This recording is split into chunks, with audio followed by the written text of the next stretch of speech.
நாம் தமிழர் கட்சி ஒருங்கிணைப்பாளர் சீமான் தற்போது செய்தியாளர்களிடம் பேசி வருகிறார். அதன் நேரடி காட்சிகளை பார்க்கலாம். இது வழக்கமா காலம் கடத்தி ஒவ்வொரு அந்த துயரத்தை ஆற போட்டு அப்படி கடத்தி விட்டு போறது மாதிரி இது போகக்கூடாது. இதை அரசு, மத்திய மாநில அரசுகள் கவனத்தில் எடுத்துக்கொண்டு உடனடியாக இதை செய்யணுங்கிறது நம்மளுடைய கோரிக்கை. இன்னைக்கு பொங்கல் பண்டிகை வந்து கொண்டிருக்குது. உழுது விதைச்சி புது நெல்லை அறுத்துட்டு வந்து அதை குத்தி புதுப்பானையில் பொங்கலிட்டு கொண்டாடுகிற உழவன் செத்து கொண்டிருக்கிறாங்கிறது எவ்வளவு துயரமானது என்பதை நம்ம பார்க்கணும். அதை கவனத்தில் எடுத்து மத்திய மாநில அரசுகள் உடனடியாக அதை செயலாக்கம் செய்யணுங்கிறது நம்மளுடைய வேண்டுகோள். அடுத்ததாக, தமிழனுடைய தொன்ம விளையாட்டாக பல்லாயிரம் ஆண்டுகளாக ஒரு விளையாட்டு இல்லாமல் அவனுடைய பண்பாடாக அவன் உயிரோடும் உணர்வோடும் கலந்து நிற்கிற ஏறுதழுவுதல் தடை செய்யப்பட்டு கடந்த 2 ஆண்டுகளாக நடத்த முடியல. ஏறக்குறைய இந்த ஆண்டுகளும் அதே நிலை தொடருது. மத்தியில் இணையமைச்சராக இருக்க மதிப்பிற்குரிய அண்ணன் பொன் ராதாகிருஷ்ணன் அவர்கள் உறுதியாக ஜல்லிக்கட்டு நடத்துவதற்கு அனுமதி கிடைக்குங்கிறாங்க. அந்த நம்பிக்கை நமக்கு மகிழ்ச்சியை தருது. ஆனால் அதே மத்திய அமைச்சரவையில் இருக்க ஐயா வெங்கைய நாயுடு அப்படி ஒரு உறுதியை நாங்கள் தரலன்னு சொல்கிறாங்க. இது நமக்கு குழப்பத்தையும் ஒரு தடுமாற்றத்தையும் ஏமாற்றத்தையும் தருது. இப்போ இருக்கிறது 4 நாள் தான் இருக்குது. ஜல்லிக்கட்டுக்கான, பொங்கலுக்கான ஜல்லிக்கட்டுக்கான நாட்கள் 4 நாட்கள் தான் இருக்குது. இதில் எப்படி அனுமதி கிடைக்குங்கிறது நம்பிக்கையற்ற நிலையில் தான் நம்ம நிற்கிறோம். காளைகளை காட்சிப்படுத்தக்கூடிய விலங்குகள் பட்டியலிருந்து நீக்கிட்டு ஒரு அவசர சட்டத்தை ஏற்றி நமக்கு ஜல்லிக்கட்டை நடத்துவதற்கு வாய்ப்பை பெற்று தந்திருக்கலாம். அதை செய்யாத அந்த பொங்கல் நெருங்குகிற காலங்கள் ஒரு பருவகால வியாபாரம் மாதிரி எல்லோரும் இந்த ஆண்டு ஜல்லிக்கட்டு உறுதியாக நடத்தப்படும், இந்த ஆண்டு ஜல்லிக்கட்டு நடத்த அனுமதி கிடைக்கும்னு பேசி வெறும் வார்த்தையில் இனிப்பை தடவி நம்மளை ஏமாற்றுகிறது தொடர்ந்து கொண்டிருக்குது. அதனால் இம்முறை நாங்கள் போன முறை தடையை மீறி ஜல்லிக்கட்டை நடத்த நாங்கள் போகும்போது அரசு முன்னெச்சரிக்கை நடவடிக்கையாக எங்களை கைது செஞ்சிட்டுது. அதை இந்த முறை செய்யக்கூடாதுங்கிறத ஒரு வேண்டுகோளாக கோரிக்கையாக வைக்கிறோம். நாங்கள் ஜல்லிக்கட்டை நடத்திட்ட பிறகு, தடையை மீறி நடத்திட்ட பிறகு எங்களை கைது செஞ்சு சட்டப்படி நீங்கள் என்ன வேணாலும் நடவடிக்கை எடுத்துக்கொள்ளலாம். ஏன்னா இது நீங்கள் பார்க்குறீங்க, சிலர் இங்கே விமர்சனம் வைக்கிறவங்க ஆதிக்க சாதி விளையாட்டு, குறிப்பிட்ட பகுதியில் நடக்கிற விளையாட்டு, அவங்கெல்லாம் தங்களுடைய நிலைப்பாட்டை முடிவை மாற்றிக்கொள்ளணும். நேற்று சென்னை கடற்கரையில் ஒரு கட்சியோ ஒரு தலைவரோ ஒரு கொடியோ இல்லாது தன்னெழுச்சியாக இந்த மண்ணின் பிள்ளைகள், இளைஞர்கள் பல்லாயிரக்கணக்கில் திரண்டு ஜல்லிக்கட்டு நடத்துவதற்காக அந்த உரிமை குரல் எழுப்பினோம் நம்ம பார்க்குறோம். ஒவ்வொரு இளைஞனுக்குள்ளும், ஒவ்வொரு தமிழனுக்குள்ளும் இந்த கொதிநிலை இருக்குது. அதை புரிந்து கொள்ளாமல் இது சும்மா ஏதோ காளைகளை வதைக்கிறோங்கிறது அது சும்மா வெட்டித்தனமான பேச்சு. உலகத்தில் எத்தனை இனங்கள் வாழுது. எந்த இனமும் காளைகளுக்கென்று மாட்டுக்கென்று பண்டிகை வச்சதில்லை. தமிழர்கள் நாங்கள் தான் மாட்டுக்குன்னு பொங்கல் வச்சு பண்டிகை கொண்டாடுறோம். எங்களுடைய ஆதிப்பாட்டன் சிவனுக்கு காளையை வாகனமாக வச்சு வணங்குறோம். சிவனை வணங்குறதுக்கு முன்னாடியே நந்தியை வச்சு காளையை வச்சு வணங்கிட்டு தான் சிவனையே வணங்குறோம்.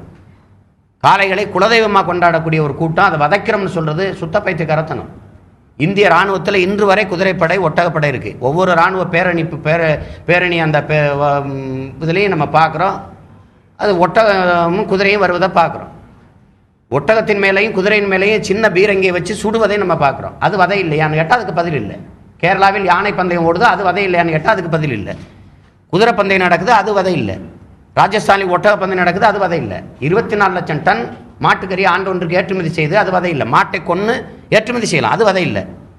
பல லட்சக்கணக்கான லிட்டர் பால், இந்தியா உலகத்திலே 2வது இடத்திற்கு பால் ஏற்றுமதி. மாடு என்ன நீங்கள் வைங்க, நாங்கள் பீச்சி விடுறீங்கதா, அது கண்ணுக்குட்டி கறக்குது. ஆனால் நீங்கள் அதை பீச்சி பாலை அது வலுக்கட்டாயம் எடுக்கிறது வதை இல்லையா? அதுக்கு பதில் இல்லை. நீதியரசர்கள், இந்த தீர்ப்பை சொன்ன நீதியரசர்களுக்கு தமிழர் யார், தமிழனுடைய வாழ்வியல் முறை என்ன, அவனுடைய பண்பாடு என்ன, அவனுடைய தொன்மம் என்ன, அவனுடைய பழக்க வழக்கம் என்ன, எதுவுமே தெரியாது. ஏதோ காட்டுமிராண்டி விளையாட்டு, படிப்பறிவு இல்லாத விளையாட்டு அப்படின்னா அது எவ்வளவு ஒரு கடுமையான சொற்கள். சரி, நாங்கள் காட்டுமிராண்டி கூட்டத்தையே நீங்கள் வச்சுக்கிட்டு அழுகுறீங்க, எங்களை விட்டுருங்க, நாங்கள் போகிறோம். இதுக்கு என்ன பதில் இருக்குது? நான் கேட்டேன், ஏன் நீங்கள் காளைகளை ஓட விட மாட்டீங்கன்னா, காளைகளுக்கு ஓடுகிற அளவுக்கு அந்த குழம்பு இல்லைங்கிறீங்க. குதிரை ஏன் ஓட வேணா, அதுக்கு குதிரைக்கு இயற்கையிலேயே அது ஓடுறதுக்கான வடிவமைப்பு இருக்குது, அந்த வாய்ப்பு இருக்குது குழம்புலேங்கிறீங்க. யானைக்கு எப்படி இருக்கா? கேரளாவில் யானை பந்தயம் ஓடுது, காளை பெரிய உருவங்கிறீங்க, யானை என்ன ரொம்ப சின்ன உருவமா? அவ்வளோ பெரிய உருவத்தை தூக்கிட்டு கேரளாவில் யானை பந்தயம் ஓடுது. யானையுடைய கால்கள் ஓடுவதற்கு வசதியான குழம்புகள் அமைய பெற்றிருக்கா? அதுக்கு யாரும் பதில் சொல்லலையே. தெருவுக்கு 2 கோழி கடை இருக்கலாம், கோழி சண்டை விடக்கூடாது. தெருவுக்கு 4 ஆட்டுக்கு கறியை வெட்டி விற்கிற கடை இருக்கலாம், ஆட்டுக்கு சண்டை விடக்கூடாது. மாடுகளை பல லட்சக்கணக்கான டன் ஏற்றுமதி செய்யலாம் வெட்டி கறியை, நாங்கள் மாட்டோட விளையாடக்கூடாது. மாட்டை அணைப்பது வேற, தழுவுதல் வேற. எங்களுடைய தொன்ம விளையாட்டு ஏறு தழுவுதல். ஏரை தழுவுறதா, அணைப்பதற்கும் தழுவுதலுக்கும் வித்தியாசம் இருக்கு. அது ஜல்லிக்கட்டுங்கிறது மருவி பின்னாடி வந்த சொல். அது ஜல்லிக்கட்டுங்கிறதே அந்த விளையாட்டுக்கான பெயர் இல்லை. பொம்பளை சல்லி காசை கட்டினதுனால அது சல்லியை கட்டுறதுனால ஜல்லிக்கட்டுன்னு பேர் மருவி வந்துட்டுது. அது ஏறு தழுவுதல். அதை புரிந்து கொள்ளாமல் வதை வதை என்று சொல்லி பேசி கொண்டிருப்பது என் வீட்டு காலைக்கு, என் நாட்டு காலைக்கு. அமெரிக்கா நாட்டுக்கார பீட்டாவுக்கு என்ன அக்கறை? என் வீட்டு காலைக்கு. மாட்டோட கூட பிறந்து அதோட வளர்ந்து ஒரு அண்ணன் தம்பியை அங்கே குடும்பத்தில் பேர் போல அதுக்கு பேர் வச்சு நாங்கள் வளர்த்து வாழ்ந்து வர எங்களுக்கு இல்லாத அக்கறை என் மாட்டுக்கு, என் வீட்டு மாட்டுக்கு, ஊரா நாட்டுக்காரனுக்கு என்ன அக்கறை இங்கே? அதை ஏற்க முடியாது. அனுமதியை பெற்று தரணும்னு கோரிக்கை வச்சு கெஞ்சியாச்சு. அதனால் அம்பேத்கர் சொன்னது போல இழந்து விட்ட உரிமைகளை பிச்சை கட்டு பெற முடியாது, போராடித்தான் பெறணும். அந்த போராட்டத்தின் ஒரு வடிவமாகத்தான் அந்த ஜல்லிக்கட்டை தடை மீறி நடத்துறத நாங்கள் செய்ய போகிறோம். அதே அரசுக்கு வைக்கிற கோரிக்கை என்னன்னா, நான் ஜல்லிக்கட்டை தடை மீறி நடத்தின பிறகு கைது செய்யணும். நீங்கள் நடத்த போக முன்னாடி முன்னெச்சரிக்கை நடவடிக்கைன்னு செய்யக்கூடாது. சட்டத்தை நீங்கள் மதிங்க. நாங்கள் சட்டத்தை மீறுவது என்பதே அது எங்கள் நீதியாக பார்க்கல, எங்களுக்கு இழைக்கப்பட்ட அநீதியாக பார்க்குறோம். அதை ஒரு தேசியத்தின் மீது தொடுக்கப்பட்ட பண்பாட்டு போரா பார்க்குறோம். என் இனத்தின் பண்பாட்டின் மீது சுமத்தப்பட்ட அவமானமாக பார்க்குறோம். அதனால் அதை நாங்கள் அதை உடச்சி திமிரி எங்களுடைய உணர்வை வெளிப்படுத்தணும்னு நினைக்கிறோம். எனவே தடை மீறி ஜல்லிக்கட்டை நடத்துறது என்பதே போராட்டத்தின் இன்னொரு வடிவமாக தான் நாங்கள் இந்த நீதிக்கு இந்த அரசு காட்ட நினைக்கிறோம். அதை புரிந்து கொள்ளணும்.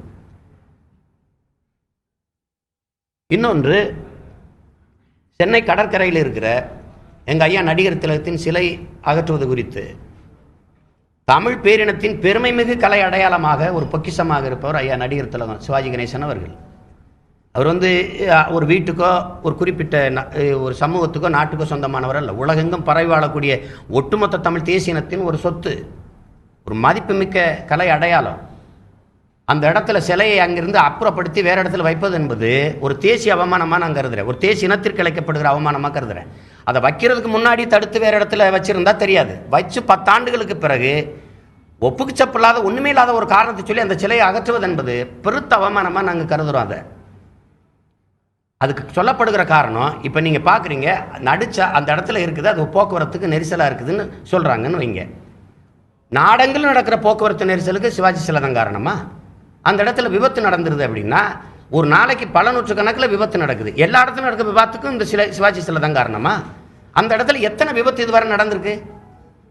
அந்த சிலையை அப்புறப்படுத்துங்க, எங்களுக்கு இடையூறாக இருக்குன்னு மக்கள் தன்னெழுச்சியாக எத்தனை போராட்டங்களை நடத்தியிருக்காங்க. அதுக்கு என்ன பதிவு இருக்கு?